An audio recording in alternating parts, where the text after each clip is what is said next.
Imagine waking up to the sharp whistle of a factory, working 14-hour days surrounded by choking smoke, only to return to a cramped, filthy tenement. What was life really like for the people who lived through the Industrial Revolution? And how did it reshape every single part of their day-to-day existence? Let's take a journey to uncover the gritty truth behind this explosive period of invention and upheaval. Before the rise of industry, life moved slowly and predictably for most people in Britain. Over 80% of the population lived in rural villages, small farming plots, or working as craftspeople in homespun trades. These were communities where nearly everything was made by hand, one painstaking piece at a time. Clothing, tools, even basic household goods took countless hours to produce. And every item, no matter how simple, was a small treasure.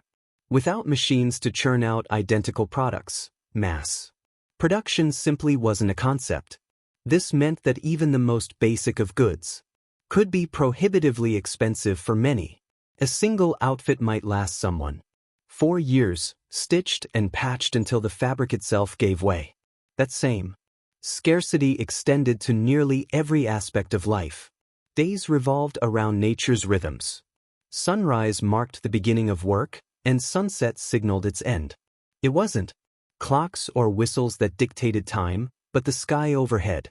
Tasks were shaped by the seasons. Harvests surged in autumn, slowed during the winter, and picked up again in spring's renewal. In this pre-industrial world, there was no race against the clock. Instead, time moved to the gentle and static pace of necessity. Candle-lit evenings gave families time for sewing, storytelling, or resting, while the idea of being on a rigid shift would have felt foreign and unnecessary. Villages, though small in scope, were rich in their own self-sufficiency. Each community relied on its own web of local trades. Blacksmiths hammered tools into shape. Millers ground grain into flour. Bakers turned it into life-sustaining bread. Barter was still common. A farmer might trade firewood for shoes or wool for a meal. Even money played a secondary role in many places. These small local economies functioned without much need for outside interference. It was a hard life, but one where every task, duty, and role was intimately familiar. Travel for most was a distant thought. Muddy, uneven roads crisscrossed the countryside, but few dared venture far. For the majority, the few miles encircling their home represented the entire world, where they were born, where they labored, and where they eventually died. Journeys were more like adventures, rare and impractical unless absolutely necessary. Visiting a neighboring village could mean hours slogging through soaking ruts, or crossing unpredictable terrain. In winter, snow or ice often made certain paths vanish completely. The rigid social framework of the time added another anchor to this picturesque yet restrictive rural life. Most people knew exactly where they stood within a hierarchy of lords, tenants, craftsmen, and laborers. These relationships were as old as the land itself, with customs tying generations to familiar patterns of duties and entitlements. A farmer knew his landlord as a real, living figure, a man who attended village fairs or settled disputes. Obligations like tithes or rents were deeply ingrained, repeated like clockwork from one season to the next.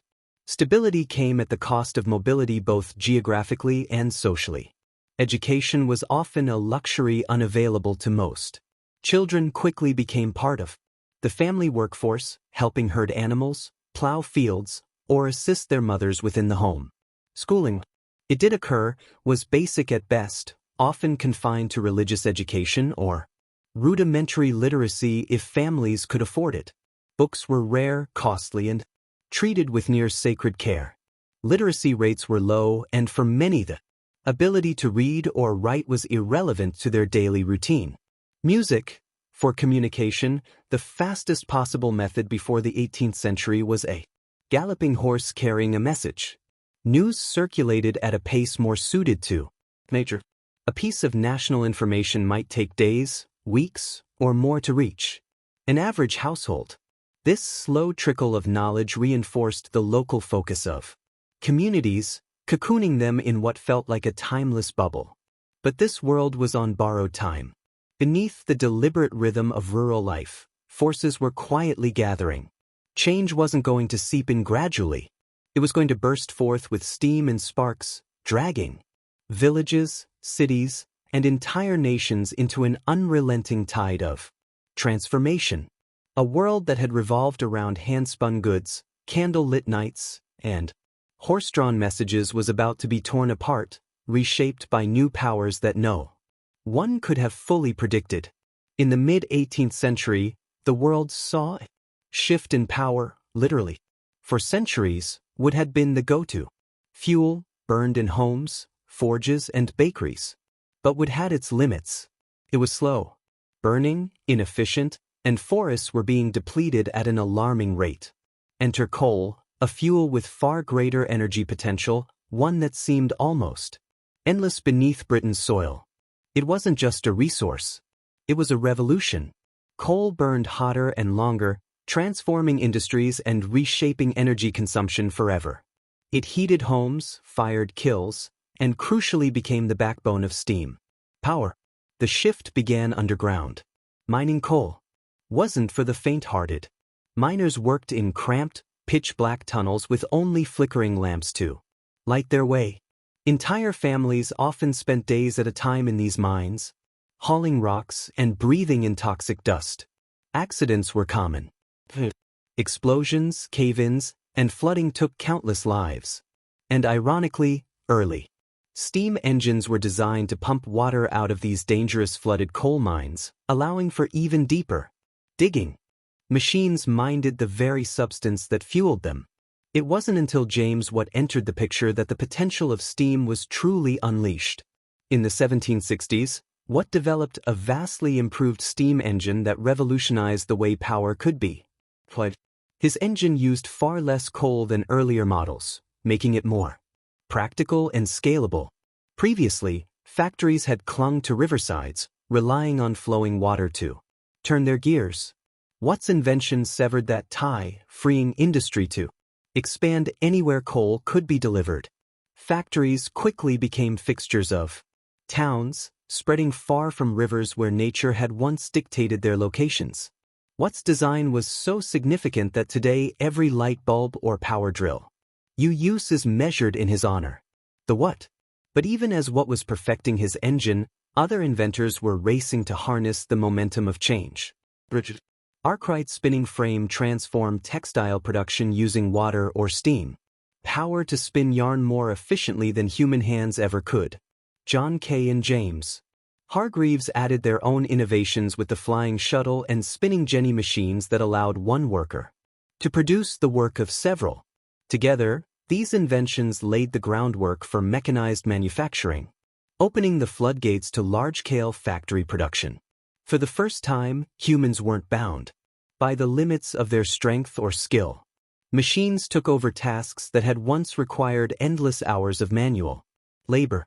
Steam didn't stop at factory doors. It poured into transportation, becoming the heartbeat of an emerging network that connected the world as never before. Early steam engines powered pumps that filled canals, enabling goods to float across vast distances without needing dangerous, time-consuming overland routes. By the early 19th century, those same engines were propelling locomotives at speeds no one had thought possible just decades earlier. The railways grew rapidly, becoming veins of commerce and signaling the dawn of modern transportation. Steamships, too, crossed oceans more quickly and reliably, shrinking the world in ways that would have seemed like pure fantasy in prior centuries. This era wasn't without its secrets either.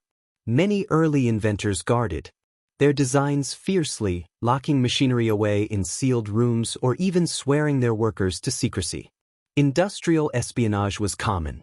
Designs stolen in one town would reappear, slightly modified hundreds of miles away.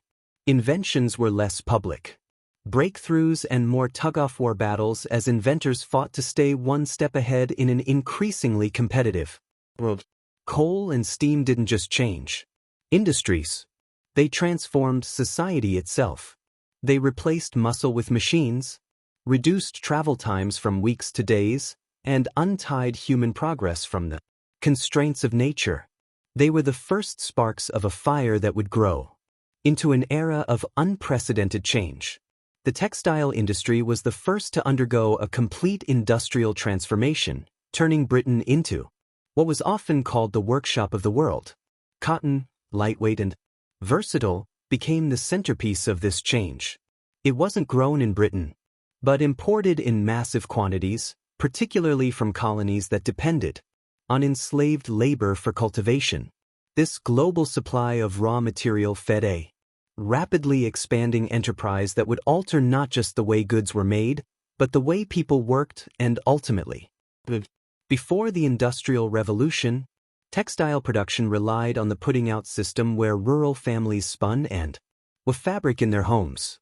It was slow, meticulous work with one family producing only small amounts of yarn or cloth over time. But this system gave way to a series of groundbreaking inventions.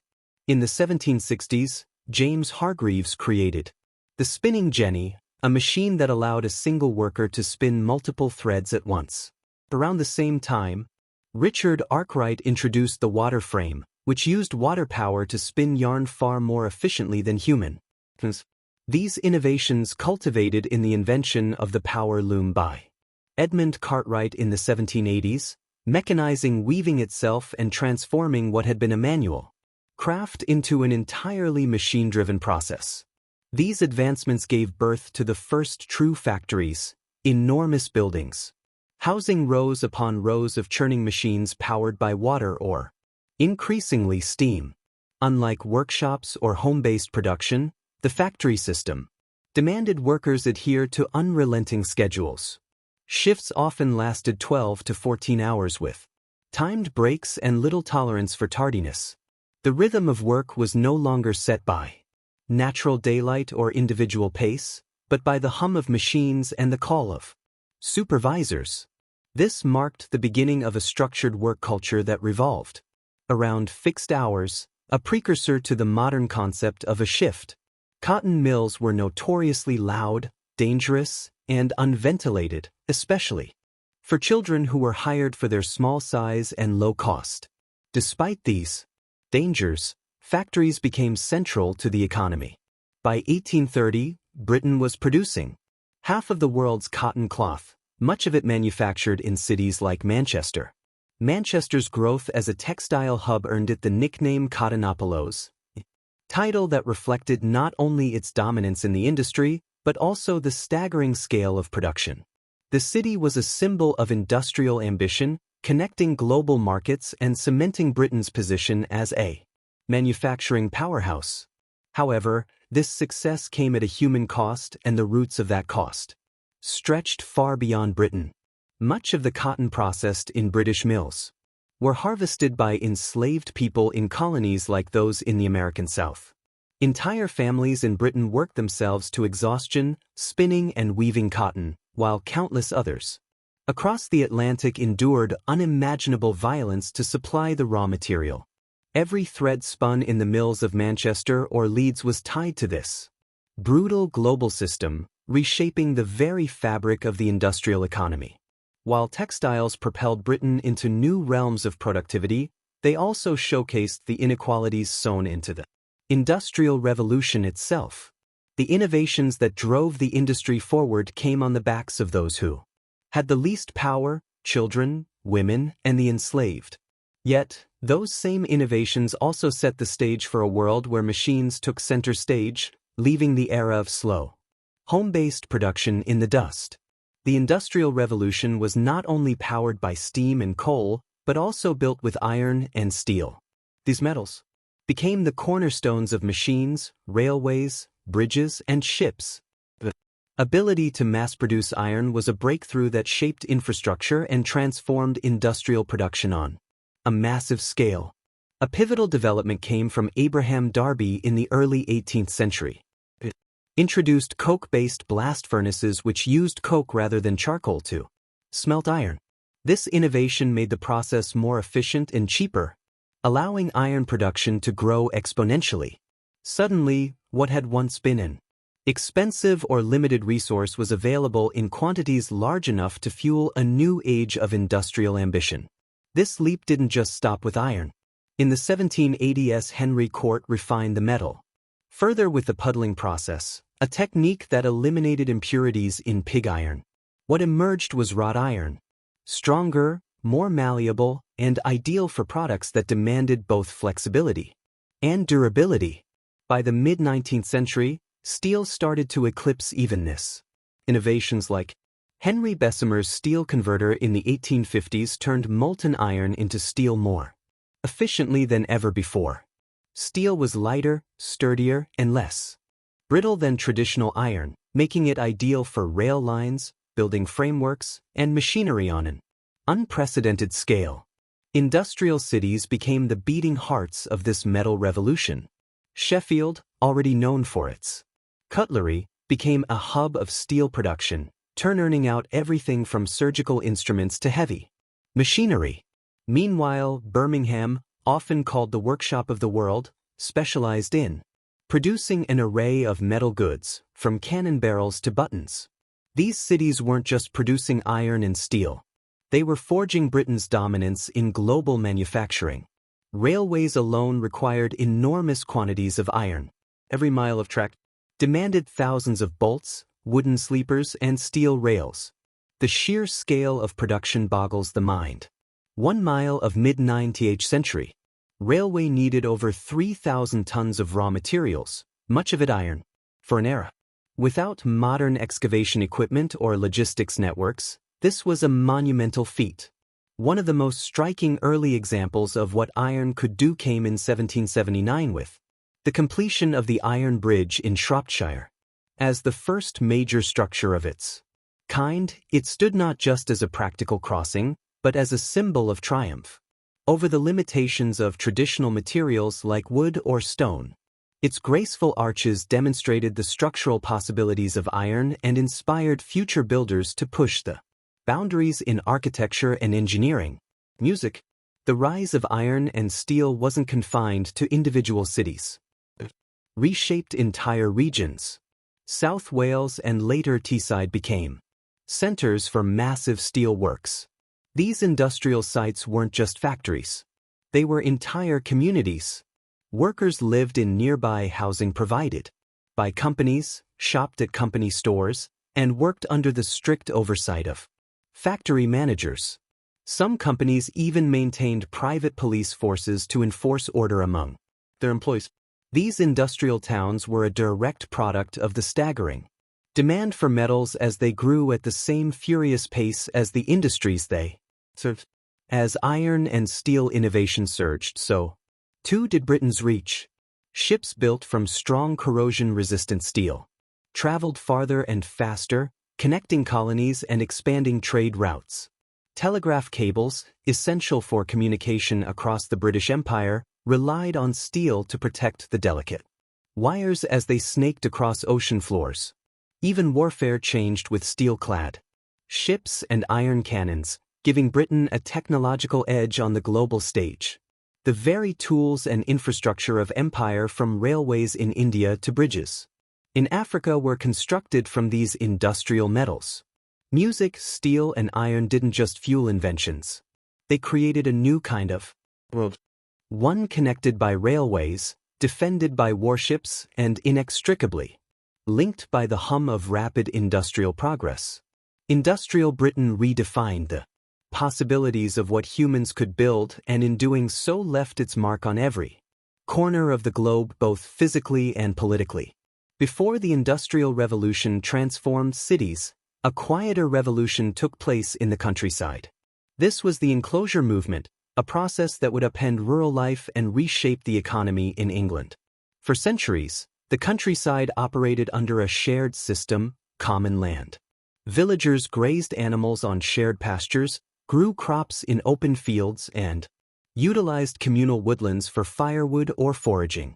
The communal nature of this system preserved not just livelihoods, but also a strong sense of community. This way of life, centuries old, began to disappear as wealthy landowners consolidated common land under their private ownership.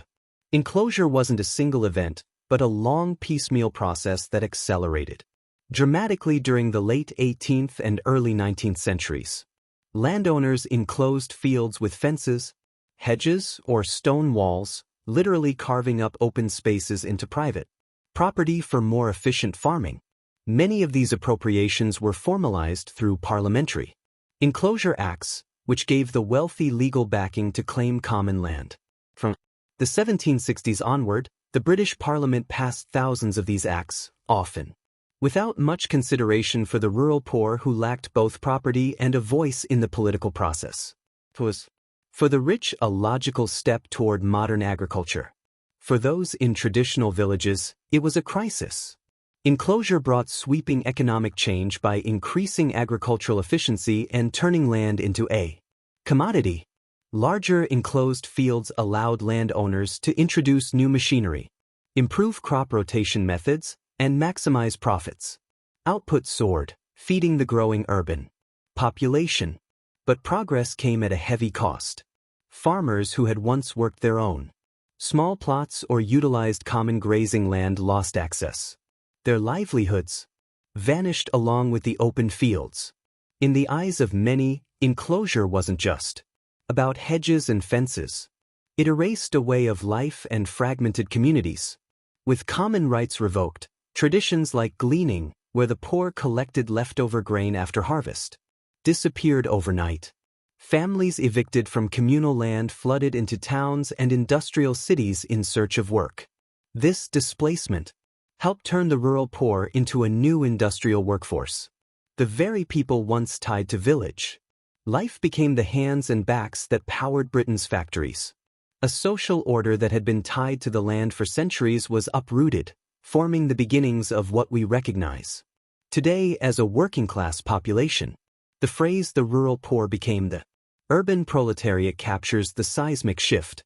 The once familiar village hierarchies of landlords, tenants, and laborers were replaced by the impersonal structures of industrial capitalism. Resistance to enclosure was not uncommon. Some villagers organized acts of defiance, tearing down fences and hedges under the cover of night in what became known as hedge wars. These small, often desperate, rebellions reflected the deep resentment of those left behind by the movement. But such uprisings rarely succeeded. By 1850, over 7 million acres of common land, nearly 1/3 of Britain's farmland, had been enclosed. This marked one of the largest forced redistributions of land in European history, altering not just the physical landscape, but the very fabric of rural society. While enclosure is often seen as an agricultural reform, it was equally a social revolution. Beyond shifting land ownership, it concentrated wealth in the hands of a few, created pockets of surplus labor for industrial cities, and cemented the concept of private property as the dominant norm. The phrase, "the rich man's fence is the poor man's prison," captured the bitterness felt across the countryside, where once open horizons were now marked by boundaries and barriers. What was framed as progress cut deeply into the roots of rural tradition and community life, leaving a legacy that shaped Britain's transformation from agrarian to industrial society. By the mid-19th century, Britain's cities were swelling at a pace that few could have imagined just decades earlier. The Industrial Revolution triggered a massive migration from rural villages to urban centers teeming with factories and workshops. By 1850, for the first time, more than half of Britain's population lived in cities. Manchester, Birmingham, and Glasgow, among others, exploded in size, often doubling or even tripling their populations in just a few decades. This rapid urbanization brought unprecedented challenges as these cities were built primarily to serve industry, not the people who flooded their streets. Housing became a race against demand. Hastily constructed tenements went up row after row, often packed so tightly that sunlight never touched some streets. Builders focused on quantity over quality, leading to overcrowded conditions that were barely livable. Entire families were crammed into single-room apartments that lacked adequate ventilation or plumbing. Sanitation was almost non-existent in these areas, with many households sharing a single outdoor privy. Waste often overflowed into courtyards or alleyways, contaminating the water that people relied on for drinking, cooking, and cleaning. Disease followed soon after, spreading rapidly through dense and unsanitary neighborhoods. The air itself was another constant threat. As factories burned cold day and night, their chimneys belched thick black smoke that blanketed entire cities. Cities of smoke became more than just a phrase. It was a reality that enveloped both the architecture and the people. Buildings grew grimy with soot. Laundry turned gray before it dried. And lungs bore the brunt of the pollution. Workers who labored in factories returned to homes still surrounded by that same oppressive haze, as if there were no escape from the industrial world by day or night. Water essential for life became its own hazard in industrial cities. Rivers that once flowed clear now ran black with industrial waste and human sewage. In many cases, water for household use, including drinking, was drawn from the same rivers or wells that had been contaminated by nearby factories or overflowing privies. Unsurprisingly, outbreaks of disease were constant threats. Cholera, typhoid, and tuberculosis tore through communities, their spread fueled by unhygienic conditions. In 1832, a cholera epidemic swept through London, killing over 6,500 people. Yet, it wasn't until 1854, when Dr. John Snow famously traced another cholera outbreak to a contaminated water pump, that the link between water quality and disease began to be understood. His work marked the early days of public health science, though significant reforms were still far off. Despite its hardships, urban life did offer new opportunities that drew people in. Cities provided a freedom from the rigid social structures of rural England. Workers found anonymity in the crowded streets and began to experience the first glimpses of a wage economy where their labor earned cash rather than barter.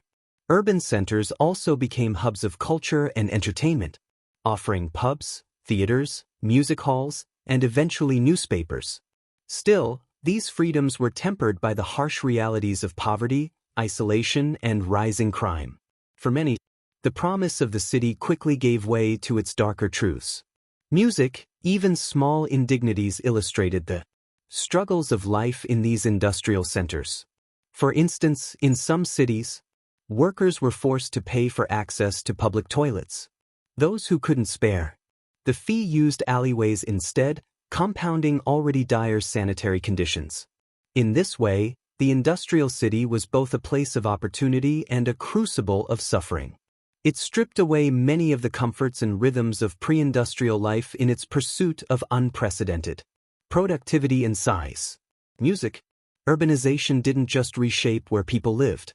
It fundamentally redefined how they lived. It brought new social dynamics, new challenges, and new systems for navigating life in a world increasingly driven by machines and profit.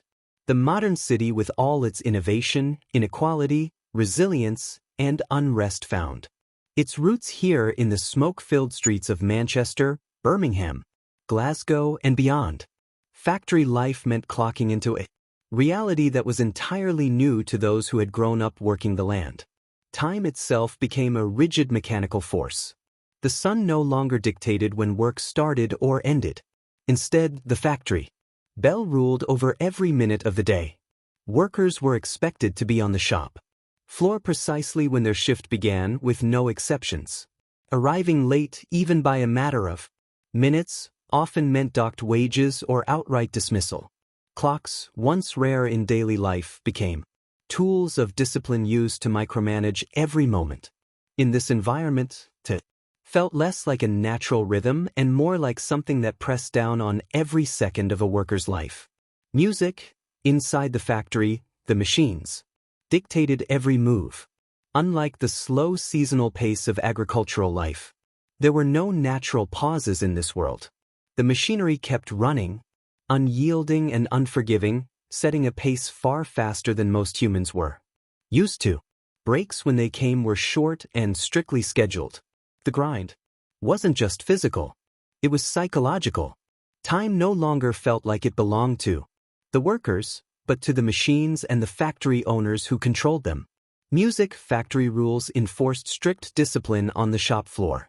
Talking or even making eye contact could result in fines. Overseers or overlookers patrolled constantly to maintain order. Children who made up a large part of the workforce were seen as easier to control and more likely to endure harsh treatment without protest. Their small hands served the machinery, but their silence served the system. In many factories, the atmosphere was one of constant tension. The system valued obedience far above skill, as unskilled laborers were cheap to train and easy to replace. This made many workers feel dehumanized, seeing themselves as nothing more than interchangeable cogs in a much larger machine. Supervisors and factory owners viewed workers through this same lens. For them, discipline was efficiency, and efficiency meant profit. Factory schedules didn't end when the sun went. The machines needed to keep running, so many factories operated on relay shifts. Workers rotated day and night, handing off the machinery to the next shift without ever letting it stop. These relentless schedules left many laborers exhausted, barely able to return home, eat, and sleep before returning for their next shift. In one infamous mill, workers were fined for having dirty hands, a punishment that seemed absurd given the constant exposure to oil and grime from machinery. It was a reminder that in this environment, perfection was demanded even when it was impossible. Music. The factory wasn't just a place to make goods. It reshaped how people lived and worked. It introduced a strict regime of time surveillance and productivity that many had never experienced before. This discipline carved the foundations for the modern concept of work, where hours were measured, breaks were minimal, and people labored under forces far beyond their own control. Factory life, though efficient, was relentless, offering little room for individuality or humanity. It was not just an industrial system. It was a reordering of daily life itself. The Industrial Revolution may have promised innovation and prosperity, but for the average working-class individual, it came at an immense personal cost. Long days were spent in grueling conditions that left little room for rest or recovery. Exhaustion became a constant companion as workers pushed through shifts that often stretched from sunrise to well past sunset. Wages were brutally low, sometimes barely covering the cost of food or rent. A single setback, an illness, injury, or a bad harvest was often enough to plunge a family into debt or even starvation. Safety nets, as we might think of them today, didn't exist. For many families, survival depended on every able member contributing their labor. Men, as household breadwinners, often shouldered the most punishing jobs, with roles like mining coal, smelting metal, or hauling materials demanding relentless physical strength. These professions carried enormous risks. Coal mines, walls collapsed without warning. Pits filled with deadly gases and explosions were tragically common. In factories, spinning gears and blades turned too quickly for reflexes to keep up, leading to horrific accidents. Many workers bore lifelong scars or were simply replaced after injuries with no compensation or support. Worse still, long-term exposure to coal dust or toxic fumes etched away at their health, creating a slow erosion of life that wasn't always visible until it was too late. The harsh conditions weren't limited to men. Women and children who made up a large part of the workforce endured their own struggles. A parliamentary investigation in 1833 revealed appalling conditions, including children as young as 6 working 13-hour shifts. Exhaustion overtook them, with some falling asleep next to dangerous machinery, their vulnerability often ending in tragedy. Employers saw these young workers as cheap and efficient. Their ability to squeeze into tight spaces around machines or carry loads too light for adults exploited to the point of collapse. For these children, what little childhood they might have had was consumed by the endless rhythm of factory life. Music, even outside of work, there was little relief. Leisure activities for many workers revolved around the local pub, one of the few escapes from the grinding monotony of industrial life. Alcohol often served as a brief respite, a way to blunt the emotional and physical toll of their daily experiences. But this coping mechanism soon sparked moral debates. The emerging middle class viewed the working poor's drinking habits with suspicion, criticizing what they saw as wastefulness and immorality. Far from understanding it as a symptom of desperation, they used it as a way to further stigmatize the laboring population. Music, this grim reality was compounded by systemic inequalities within the workplace. In some factories, employers refused to pay workers in legal tender, instead issuing tokens or vouchers that could only be spent at the company-owned store. Known as the truck system, practice trapped workers in a closed loop of control, allowing factory owners to extract even more profit by setting inflated prices in these controlled stores. It wasn't just wages that were, but freedom too was kept tightly under the thumb of industrialists who sought to maximize production at every human cost. Despite these overwhelming hardships, solidarity began to grow. In crowded neighborhoods, workers formed close bonds, leaning on one another for mutual aid. Friendly societies and informal support networks emerged to provide small insurance schemes or assistance during times of crisis. These communities filled the gaps left by indifferent factory owners and a government slow to respond to industrial-era suffering. Such environments sowed the seeds of what would become class consciousness. Workers began to see themselves not just as individuals struggling to survive, but as a class united by shared struggles. Over time, this unity would ignite movements for reform, from early trade unions to strikes and protests demanding better wages, shorter hours, and safer conditions. The relentless grind of factory life built the backbone of an industrial economy, but it also revealed how far the balance of power had tilted against laborers. This burden, while profoundly oppressive, ultimately gave rise to a new sense of identity and purpose among the working class, the first sparks of labor reform and resistance in the modern age. The Industrial Revolution didn't just change how goods were made. It demanded new ways to move them. Factories turned out immense quantities of products, and getting them to growing markets required faster, more efficient transportation. Britain's medieval roads, often little more than muddy paths carved by use, weren't up to the task. So came the rise of turnpike roads built and maintained by private companies that charged tolls at gates along the route. These toll roads were an improvement, providing smoother maintained surfaces that made travel and transport quicker. For many, though, the toll system felt like a tax on mobility and added cost for anyone trying to move goods or themselves from one place to another. While better roads helped, their limitations were obvious when it came to moving heavy industrial materials like coal or iron. This brought canals into the picture. Canals were essentially man-made rivers carefully engineered to connect key industrial areas with markets and ports. They could handle far heavier loads than carts on roads, and goods transported by water moved smoother and at a fraction of the cost. The Bridgewater Canal, completed in 1761, was one of the earliest examples of how effective canals could be. It connected coal mines in Worsley to the thriving industrial center of Manchester, cutting the price of coal in the city by nearly 50%. Overnight, businesses quickly realized the potential of such waterways, and a flurry of canal building followed, creating an extensive network that crisscrossed the country.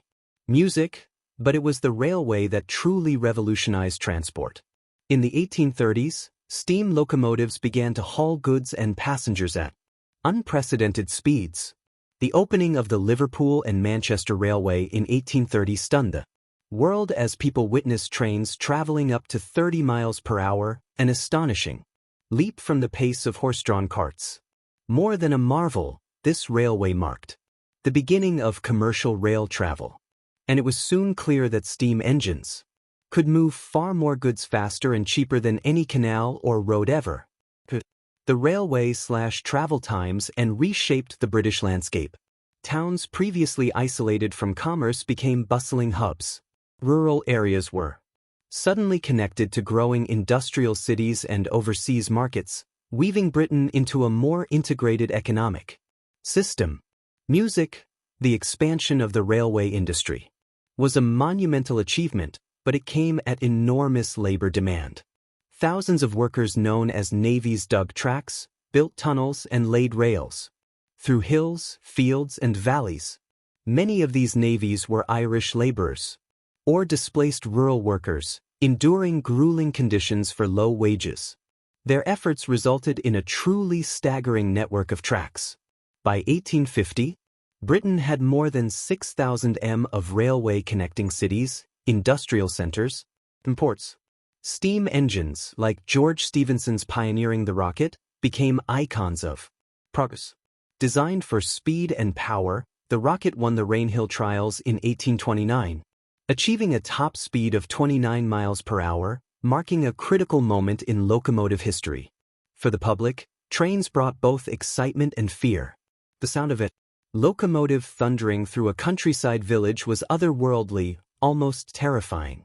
Early passengers were warned against sticking their heads from train windows, with some people fearing high speeds might cause their lungs to collapse. Travel became not just faster but accessible, opening opportunities for people to visit cities, explore new regions, or move for work. All things considered rare luxuries in earlier centuries. But for industry, the railway meant something even more vital: unlimited movement of goods, efficiently and relentlessly fueling the ever-hungry industrial economy. By linking factories, markets, ports, and people, transport revolutionized not just where goods went, but how fast industry itself could grow. Roads and canals laid the foundation, but the railway became the steel backbone of Britain's dominance in the industrial age. Music. The Industrial Revolution wasn't just a mechanical transformation. It turned the structure of society on its head. In the previous centuries, your place in the world was largely determined by hereditary rank: nobles, clergy, peasants. But as factories sprang up and cities expanded, entirely new classes emerged. Wealthy industrialists and factory owners, often called capitalists, rose to power with fortunes built on machines and labor. They built grand homes far from the noise and smog of the city, claiming their status as the new aristocracy of wealth. Meanwhile, growing urban working class bound to cramped tenements and long factory hours found itself at the opposite end of a widening gap. For the middle class, life looked very different. A fresh category of clerks, merchants, managers, and professionals carved out a space between the extremes of poverty and privilege. They were educated, literate, and awfully deeply concerned with appearances. Respectability mattered. Owning a piano or hosting evening teas became ways to showcase civility and refinement, markers of a lifestyle that set them apart. Their homes reflected this: tidy private spaces centering on the nuclear family with a husband earning wages, a wife maintaining the home, and children raised under the watchful eye of discipline and moral strictness. Yet this idyllic image didn't reach working-class households. For laboring families, survival meant everyone worked, and that included women and children. While men survived grueling physical jobs in mines or iron works, women filled factory floors or took up domestic work in wealthier homes. By the 1840s, domestic service alone employed 1 in every 3 women under 25 in Britain. Despite how critical their wages were to family survival, their contributions were labeled secondary. Women were seen as supplemental earners, not primary providers, leading to their wages being lower than men's for the same grueling work. Gender roles grew sharper as industrial life advanced. For middle-class women, the expectation was clear: embody moral virtue, safeguard the family's reputation, and raise children. Ideals neatly summarized in the phrase "angel in the house." Yet in working-class homes, women didn't have the luxury of idealized domesticity. They worked, cared for children, and balanced household duties, navigating a daily grind that blurred all notions of leisure or personal advancement. Factory jobs, often described as employment for the nimble, exploited both their size and endurance without offering upward mobility. As discussed earlier, children became part of the factory system early in life. Families depended on every member's earnings just to survive. Children were often assigned small, hazardous tasks in factories from an early age. Music, even as the working poor lived these harsh realities, the new middle class prided itself on decorum and culture. Calling cards, corsets, and even dance lessons became essential symbols of refinement. The difference was stark. A middle-class girl might practice her piano skills in a parlor, while a working-class girl of the same age would likely already be clocking hours in a textile mill. The concentration of wealth and poverty side by side highlighted inequalities sharper than ever before. Factory owners flaunted their success, living on estates just outside the chaos of industrial towns, while their workers slogged through soot-filled streets. Progress had never made divisions this visible. The Industrial Revolution rewove the threads of social roles, class relations, and family expectations in ways that would ripple for generations. Yet, while it created a middle class obsessed with its own respectability, it also built the foundation for future challenges to the social structure it had birthed. The new roles that emerged out of necessity were already starting to show the tensions of a changing world. Britain's industrial rise wasn't contained within its own borders. It reached into the farthest corners of the globe, building an empire not just to rule, but to feed its insatiable hunger for resources. The raw materials that powered British factories were not products of its own soil, but came from a web of colonial outposts. Cotton shipped from plantations in India, and the American South fueled the nation's booming textile mills. Caribbean sugar sweetened British tables, as well as profits, while Southeast Asia's rubber and China's tea made their way into every facet of industry and daily life. From raw materials to untouched markets, Britain's empire served as both a well-toed warehouse and a captive customer base. The cornerstone of this imperial system was exploitation. Many colonies were coerced into monocrop economies tailored strictly to Britain's. Local communities that had once grown a variety of crops were forced to specialize, whether it was in cotton, sugar, or another export, degrading their food security and making them heavily reliant on British imports. It wasn't a coincidence. It was a calculated strategy. The colonies became economic gears in a larger machine, producing resources for Britain while simultaneously consuming the goods manufactured for them at prices deliberately skewed in favor of the mother country. The industrialist gain was built upon this imbalance. Although the transatlantic slave trade was officially abolished in 1807, its shadow loomed large over the industrial economy. Cotton, one of Britain's most profitable industries, still arrived largely from the slave-powered plantations of the American South. The exploitation didn't end with emancipation. Systems of coerced labor and extractive industries continued to pump colonial wealth into British hands. Industrialists and merchants profited handsomely while the cost was borne thousands of miles away in the form of famine, land dispossession, and grueling labor conditions for the colonized. These global inequalities made Britain's rapid industrial progress possible, though such stories were rarely told in glowing accounts of innovation and advancement. Music, even fascinating details of the age, revealed this dependence. The bright red dye used in British Army uniforms came not from any local source, but from cochineal insects harvested from colonies in Spanish territories. Britain's own colonies, for all their wealth and resources, couldn't provide this vital commodity. So it was imported and used as yet another symbol of global power. Perhaps even more striking, by 1850, Britain controlled over 40% of the world's cotton trade despite the fact that it couldn't grow a single cotton plant on its own soil. Its empire made it possible to conquer this paradox, consolidating resources from the lands it dominated. Music. However, the tools of industrial progress weren't limited to manufacturing. Railroads and steamships, celebrated as icons of modern ingenuity, also functioned as instruments of dominance. Railways carved paths deep into colonial territories, extracting resources with terrifying efficiency.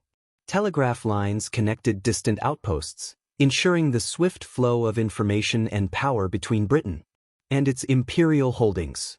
Progress in this sense wasn't purely about scientific marvel. It embodied an infrastructure of control. Industrialization and empire were not just intertwined. They were inseparable. The rise of one bolstered the dominance of the other. Britain's extraordinary machines might have run on coal and steam, but without the resources drawn from across its empire, they would have ground to a halt. Behind the steel and smoke lay a vast human and ecological cost borne by those far removed from the factories and cities at the heart of it all. The empire not only fed the machine, but kept it alive. The Industrial Revolution wasn't just a story of factories and machines. It marked the rise of an entirely new social class. The industrial middle class, or bourgeoisie, emerged as a distinct group made up of factory owners, entrepreneurs, merchants, and skilled professionals. Unlike the traditional aristocracy whose wealth came from inherited land and titles, the middle class built their fortunes through their own efforts. They took risks, invested in new technologies, and opened untapped markets. For them, achievement meant progress, and wealth signified merit rather than birthright. This new class rejected the leisurely privilege of the aristocracy and instead embraced values like hard work, education, and discipline. These traits became their identity, with middle-class families often priding themselves on moral uprightness and respectability. Their homes reflected this sense of order and refinement, designed as sanctuaries away from the grime of industrial towns. Suburban neighborhoods grew as middle-class families moved out of crowded, polluted city centers. Homes, often surrounded by small gardens, included parlors, libraries, and dining rooms. A clear departure from the one-room tenements of the working class. Respectability wasn't just practiced. It was displayed. Clocks and pianos adorned their homes, not just out of utility, but as symbolic markers of their disciplined and cultured lives. Encyclopedias also became popular household items, representing their pursuit of knowledge and literacy, which was central to middle-class identity. Education offered pathways for prosperity, particularly as professions such as law, medicine, accounting, and civil engineering gained new prestige. These careers required training and expertise, offering a way for the middle class to separate themselves both from the industrial labor force and the aristocracy. This class also shaped new gender expectations. Middle-class households revolved around a clear separation of public and private life.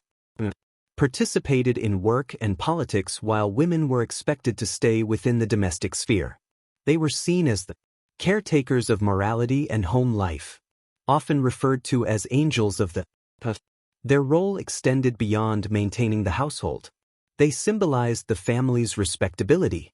In this era, a tidy home run by a virtuous wife became as much a mark of success as a growing business. While middle-class women were tasked with creating an air of refinement and stability, working-class women were tethered to a harsher reality of factory labor and household survival. The difference spoke volumes about class distinctions during the period. For those who belonged to the industrial middle class, their new wealth provided them with access to cultural institutions, social clubs, and leisure activities that reinforced their status. Public exhibitions and fairs became popular, giving them an opportunity to celebrate their achievements. Music. The pinnacle of this pride came in 1851, with the Great Exhibition at the Crystal Palace in London. Organized by industrialists and attended by Queen Victoria herself, it served as a massive showcase of technological and industrial advancements. Over 6 million people visited the exhibition, a significant portion of Britain's population at the time, to marvel not just at the machinery, but at the accomplishments of the middle-class pioneers who had helped engineer this new age. It was an event that cemented the middle class as cultural leaders in addition to economic ones. The rise of the industrial middle class reshaped not only wealth but also the fabric of society. They redefined success through enterprise and discipline, designed suburbs and homes that reflected their ideals, and championed a specific vision of morality. Their influence stretched far beyond factories and trade, impacting education, gender roles, and even politics. In doing so, they became architects of the modern capitalist society we know today, leaving an imprint visible in everything from suburban development to the value placed on hard work. In the chaos of industrial progress, where cities expanded rapidly and machines replaced traditions, religion became an anchor for many people seeking stability. The Industrial Revolution wasn't just an era of technological innovation. It was a time of deep moral anxiety. Evangelical Christianity in particular surged among the middle class and the elite, emphasizing personal responsibility, hard work, and the importance of charity. These ideals fit neatly into the values of an emerging industrial society where discipline and progress depended on both productivity and social order. For industrialists, religion was not simply a personal belief, but a framework they often applied to their business practices and relationships with workers. Many factory owners believed it was their duty to improve the lives of their employees, though not necessarily by offering better pay. Instead, they invested in what they viewed as moral and religious uplift. This often took the form of model villages, temperance societies, and educational initiatives. For example, Titus Salt, the wealthy owner of a textile empire, is remembered for developing the village of Saltaire, a meticulously planned community that included churches, schools, and recreational facilities, all designed to promote virtuous living among his workers. Philanthropy blossomed in this era, fueled as much by status as by humanity. Men like George Cadbury, the chocolate magnate, financed housing and recreational facilities for workers, while Angela Berta, heir to an enormous banking fortune, became known for building schools and endowing institutions to help alleviate poverty. However, philanthropy was often guided by a mixture of generosity and fear.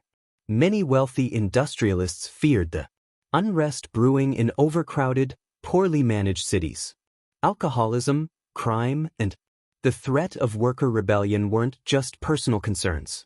They were seen as risks to the stability of the entire social order. Supporting Sunday schools or building temperance halls wasn't just charity.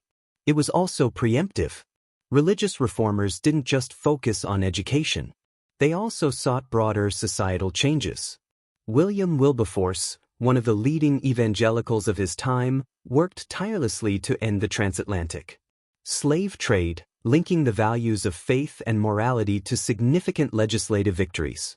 The abolition of slavery, factory reform, and even public health initiatives often had their roots in the efforts of devout reformers who blended their religious convictions with political activism. Organizations like the Salvation Army, founded in 1865, also turned belief into action. Using military-style uniforms and discipline, they ventured into the slums to fight poverty and alcoholism while spreading Christian doctrine. They saw themselves as foot soldiers in a spiritual battle, taking on the vices and struggles that plagued industrial cities. This direct public engagement showcased how religion had stepped out of the pulpit and into the streets, aiming to shape society during a time of immense upheaval. By the end of the Industrial Revolution's peak, it was clear that faith wasn't merely about personal salvation. It was a force that influenced education, housing, labor relations, and the dynamics of industrial life itself. For many, religion provided comfort and guidance, but it also acted as a tool wielded by the powerful to preserve order and promote their vision of moral progress. In cities filled with smoke and suffering, the influence of faith left an indelible mark on the era's social structure. The Industrial Revolution brought remarkable technological leaps, but it revealed a glaring problem. Modern industry required workers who were literate, numerate, and able to follow the strict discipline of factory routines. Early industrial Britain, however, had no national education system to prepare its workforce. For the working classes, schooling, if it happened at all, was patchwork.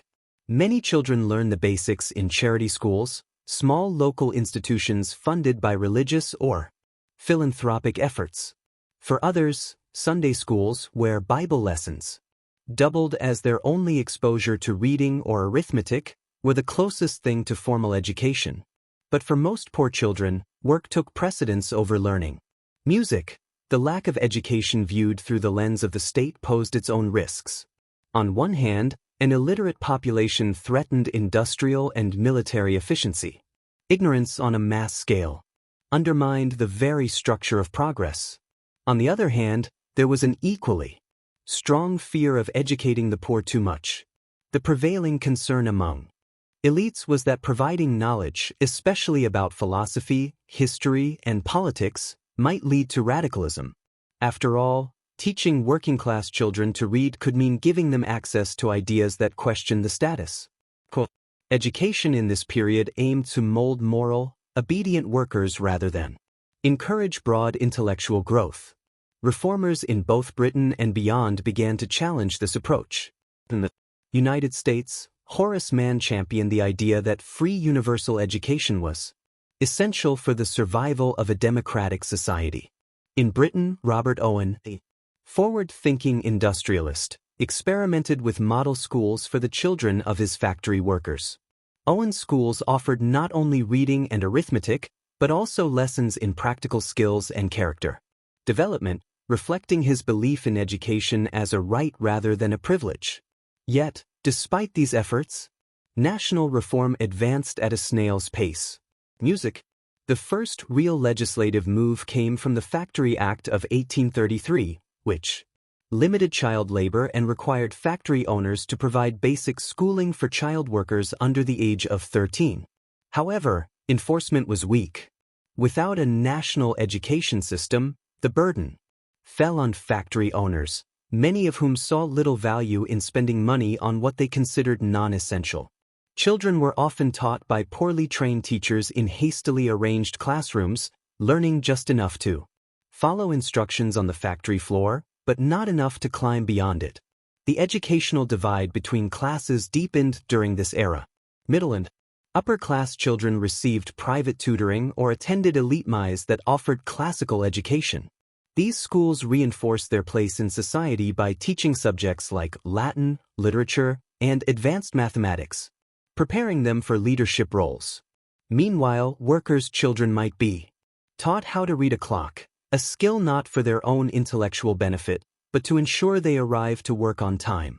Industrialists, while initially indifferent, eventually saw the value in a more educated workforce, but their focus was narrow.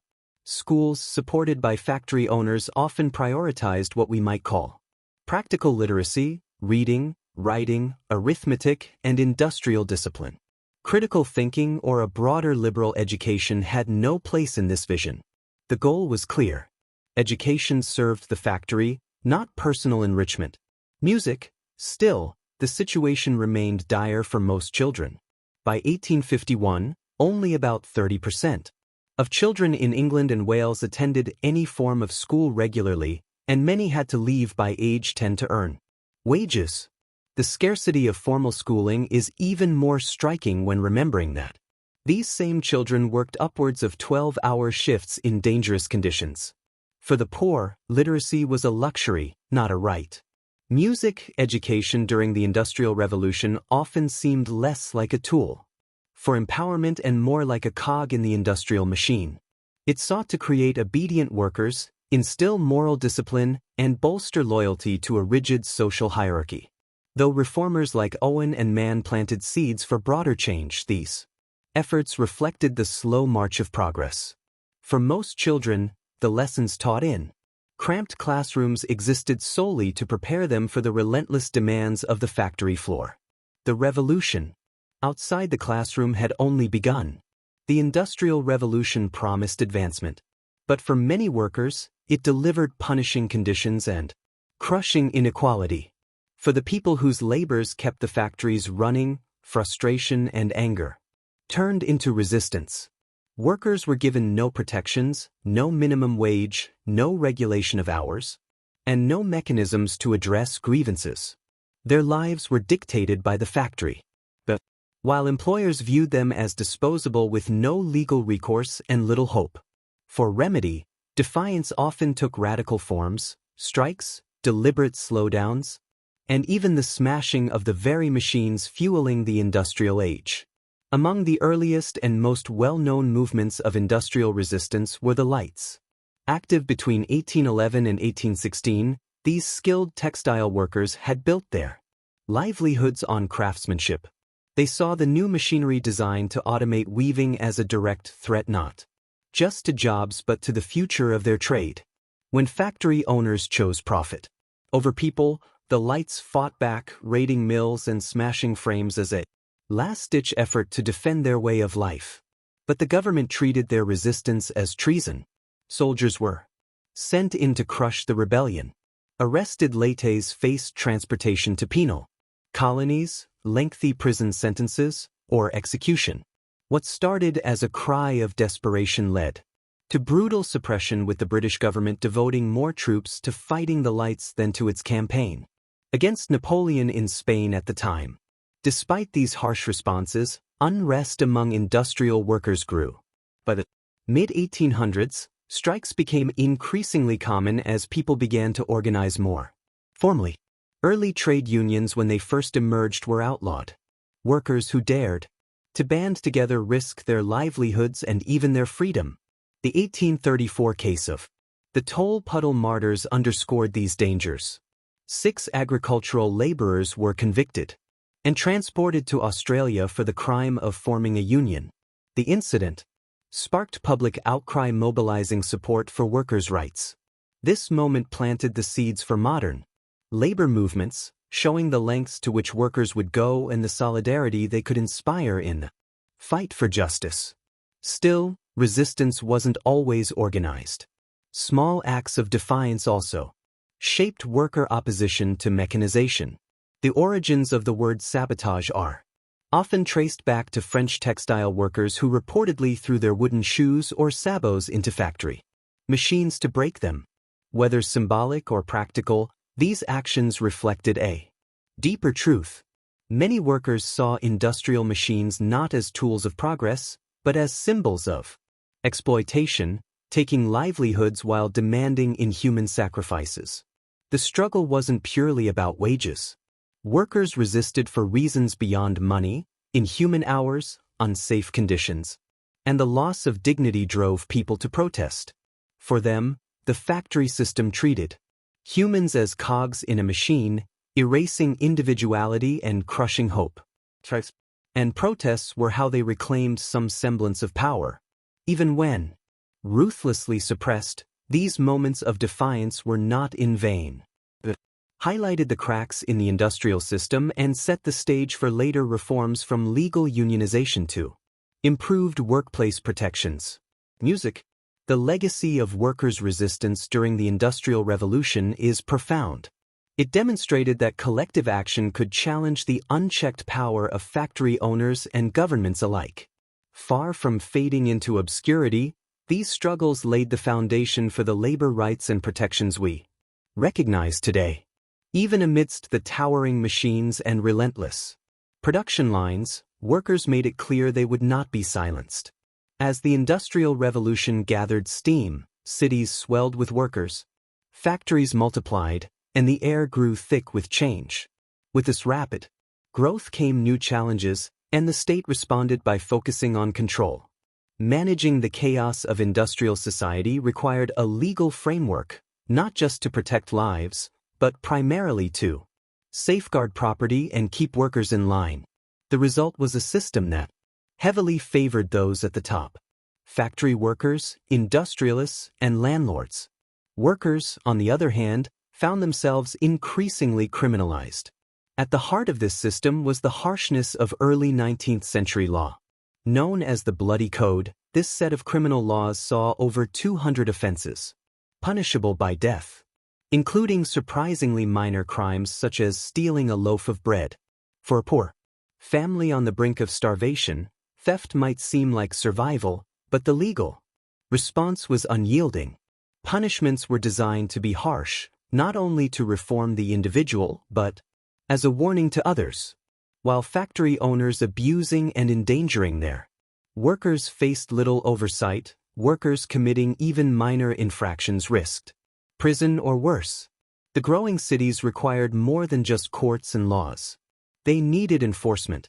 Before the Industrial Revolution, local watchmen handled policing.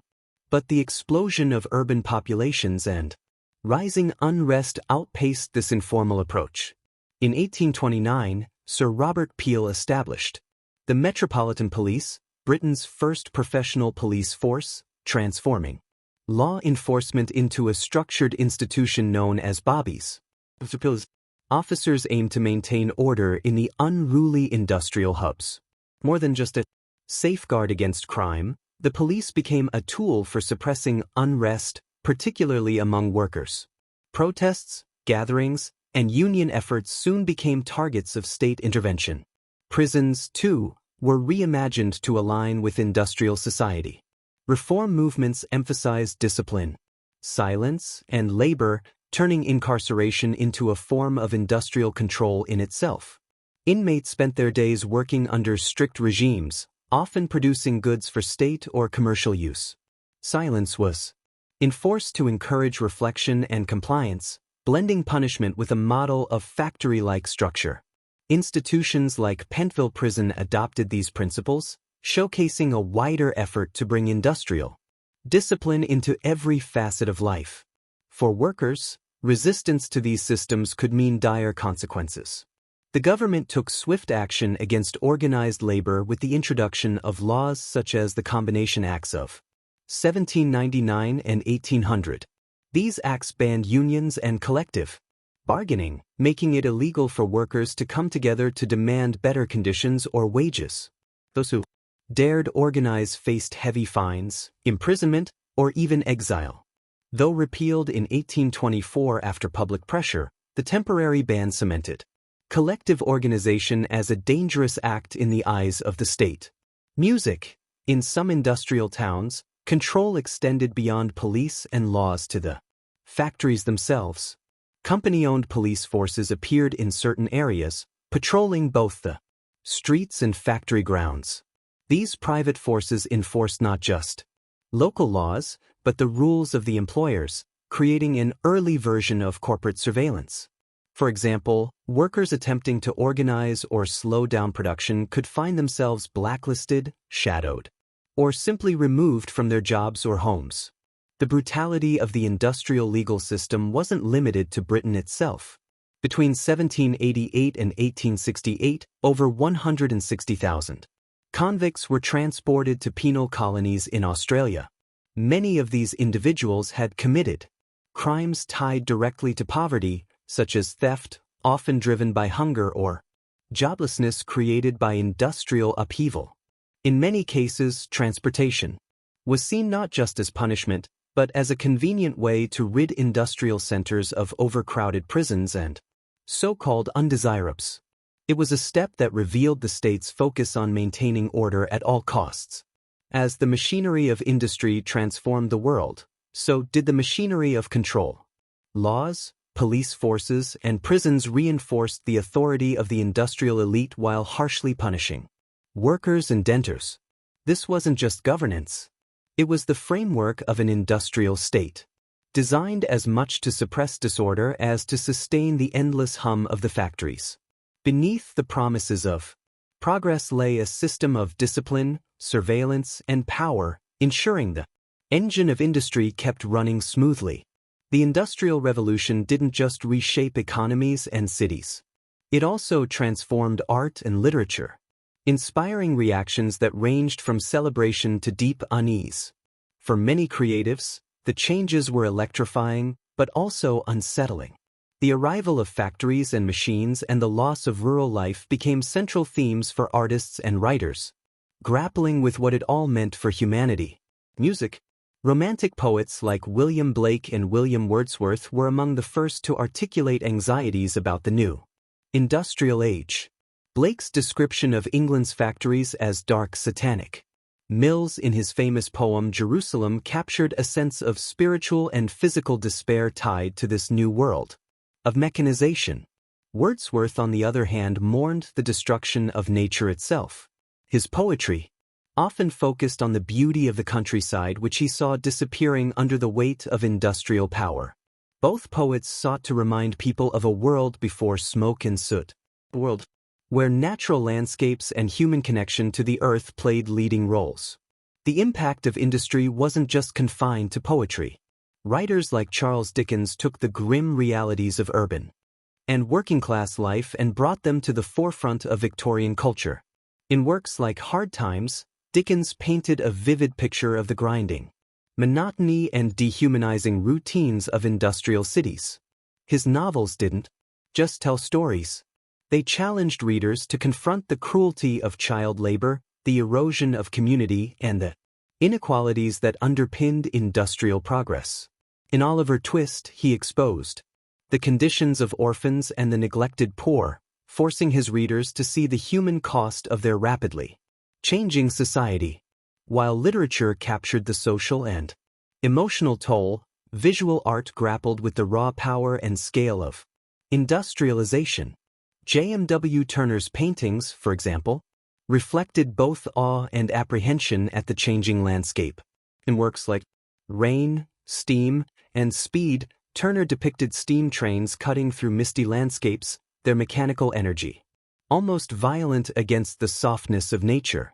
His swirling brush strokes and dramatic lighting often blurred the line between marvel and menace, embodying the paradoxical feelings stirred by industrial progress. This tension between admiration and fear was echoed in Gothic literature, which found new inspiration in the anxieties of the era. Mary Shelley's Frankenstein, often considered the first science fiction novel, captured the darker side of unchecked innovation. Victor Frankenstein's hubris in creating life and the tragic consequences that follow mirrored growing fears about what humanity might unleash through growing increasingly powerful techniques. The novel's exploration of isolation, ambition, and responsibility resonated deeply in an age where machines expanded human capability but also deepened social and environmental divides. Art and culture during this period weren't limited to elite circles. The working class too developed their own creative outlets, which often reflected their struggles in everyday lives. The rise of penny dreadfuls, cheap serialized stories sold for a penny, provided entertainment and escape for those who labored in factories and mines. Protest songs and broadsides offered another way for workers to share their stories, documenting workplace grievances, community struggles, and hopes for change. Music halls became places for humor and satire, where performers poked fun at the realities of industrial life while offering moments of joy amidst hardship. Music, despite the weight of industrialization, art wasn't confined to despair. It also served as a tool for change. In 1842, Elizabeth Barrett Browning published The Cry of the Children, a haunting protest poem that described the suffering of child laborers. Its vivid language and raw emotion stirred public outrage, lending momentum to early child labor reforms. Directly influenced policy, proving its ability to act not just as a mirror, but as a catalyst. Music. The Industrial Revolution wasn't simply archived through art and literature. It was questioned, shaped, and reimagined. Artists and writers gave voice to the human and emotional side of a world in transition. While industry restructured the external world, their works forced people to confront the internal, asking difficult questions about progress, morality, and what it truly means to be human. The Industrial Revolution wasn't just a turning point for human society. It was a profound assault on the natural world. The ceaseless hunger for energy, materials, and progress reshaped landscapes, blackened skies, and contaminated waterways in ways never before seen. Factories powered by coal pumped millions of tons of thick black smoke into the air. This wasn't the occasional puff of soot. It created a nearly constant haze over industrial centers. Cities like Manchester and Birmingham often endured skies so smothered with smog that sunlight struggled to break through. Air-filled with carbon soot and sulfur gases hung over crowded streets, choking anyone who dared to inhale deeply. As smoke dominated the air, industrial waste found its way into waterways, turning some of Britain's cleanest rivers into toxic cesspools. Textile mills, for example, dumped dyes directly into streams, staining them vivid shades of blue and red. Tanneries added a potent mix of acidic chemicals to the flow while human waste and refuse from urban areas completed the staggering pollution cocktail. Rivers like the Thames became unrecognizable. By the mid-9th century, stretches of the river had a stench so unbearable it earned a grim nickname, the Great Stink of 1858. The smell became so overpowering during a hot summer that it forced the British Parliament, which met nearby, to suspend its sessions. This moment of crisis finally spurred action, pushing the construction of a modern sewer system for London. The devastation extended far beyond the cities. Rural landscapes were transformed to meet the demands of a growing industrial economy. Deforestation accelerated as forests were cleared to make way for mines, railways, and expanding factory towns. By the time mining operations reached areas like South Wales and the Midlands, the earth itself became scarred with jagged openings where coal and other minerals were extracted. These pits left long-lasting wounds in the countryside, marks of the race for resources driving industrial growth. As land vanished to meet human needs, so too did habitats for wildlife. Birds and small animals that once thrived in woodlands and clear rivers saw their homes destroyed. Pollution and habitat loss caused entire populations to dwindle, showcasing another casualty of the era's relentless progress. Nature wasn't just altered, it was rapidly consumed with little regard for replenishment or balance. Early critics of industrial expansion like John Ruskin and William Morris were quick to notice the destruction surrounding them. Ruskin, an art critic and thinker, lamented the ugliness of factories overtaking the countryside, calling it a degradation of the natural beauty that had once inspired artists and poets. Morris, a prominent designer and environmental advocate, argued for a return to craftsmanship and a rejection of industrialism's disregard for the land. For city dwellers, the environmental cost was impossible to ignore. The infamous London fog, long thought of as an almost mythical feature of England's weather, was less natural mist and more a toxic stew of coal smoke and pollution. In its most extreme cases, visibility dropped to just a few feet, and the air turned yellow or even black. In places like Manchester, soot was so omnipresent that homes needed to be repainted regularly. Many residents didn't bother repainting whitewashed walls. They simply painted them black to blend in with the grime. These problems weren't accidents. They were the inevitable results of an industrial system focused entirely on maximizing production. Smoke from chimneys, dyes in rivers, deforestation, and strip mining were never isolated issues. They were built into the foundations of industrial success.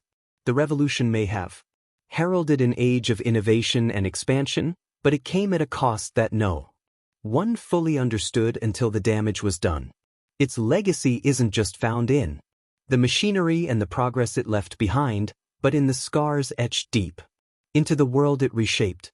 The Industrial Revolution might feel like a distant historical moment locked in the 19th century, but its effects shape every corner of the world we live in today. Consider the way we structure our days. The 9-to-5 work shift, weekends, even the very idea of punching a time clock, all trace their origins back to the factory schedules that industrialization imposed. Before this era, time was tied to natural rhythms, sunrise and sunset, seasons or communal needs. But once factories became dominant, time itself was sliced into rigid schedules. Workers were expected to clock in and out, a practice that redefined not only labor but life itself.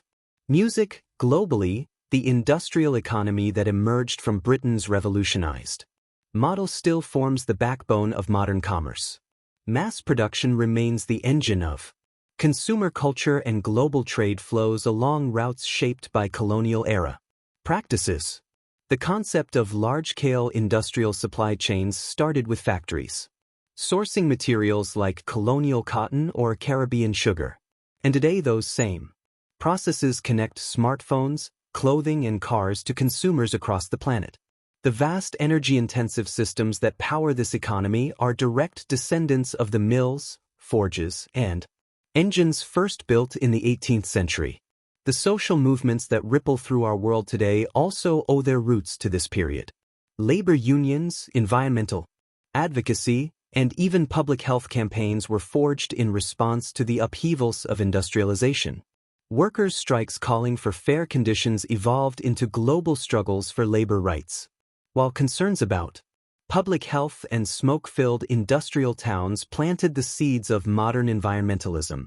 Industrial cities exposed the fragility of human health in polluted environments, a warning that would echo louder and louder across centuries.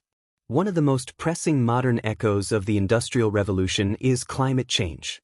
The environmental practices of the industrial age, particularly the reliance on coal and later oil, set the trajectory for the crisis we face today. Those first smokestacks burning fossil fuels introduced the carbon-heavy systems that now dominate global energy use. This industrial logic of more production, more profit pushed the planet's resources to their limits. Today, as we grapple with rising temperatures, extreme weather, and resource shortages, it's clear the story of industrialization wasn't just about human progress. It came at a cost to the environment.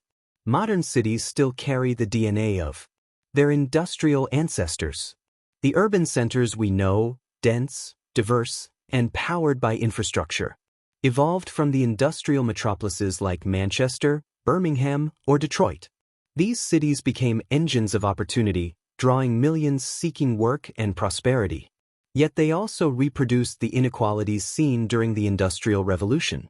Today's megacities like Delhi or Sao Paulo mirror these early industrial towns in their sharp contrasts. Shining skyscrapers alongside sprawling informal settlements. Wealth intertwined with poverty. Opportunity next to adversity. Music. In technology, the same questions sparked by the steam engine remain relevant as artificial intelligence and automation push boundaries. Machines of the 19th century were celebrated for their ability to conquer human limits, but they were also feared for their power to displace. Will technology liberate laborers by easing their burdens or trap humanity in the same endless cycle of production? These questions born in the Industrial Revolution persist every time a new technology transforms our systems of work and life. Music. Even as we look to the future, efforts to counterbalance industrial consequences are underway. Proposed carbon-neutral cities designed to reverse environmental damage highlight how we're still reckoning with industrialization's legacy. The lessons of past cities, unchecked growth, resource exploitation, and inequality continue to inform the planning of urban spaces made for the modern world. Incredibly, it's estimated that in just 250 years since industrialization began, humans have consumed more energy and altered more of the planet than in all of the rest of human history combined. The Industrial Revolution wasn't just a shift. It was a transformation of what it means to be human. It gave rise to the systems, conflicts, and innovations that underpin our daily lives. From the devices in our hands to the jobs we work, and the cities we inhabit, its echoes aren't fading. They're growing louder as we face yet another era of profound technological and societal change. The revolution isn't over. It's evolving. The Industrial Revolution changed everything: work, cities, empires, and the planet itself. It brought innovation, connection and power, but also inequality and environmental cost. As we navigate our own age of disruption, its lessons still matter. Progress isn't simple, and it never was. Subscribe for more stories that shaped our world.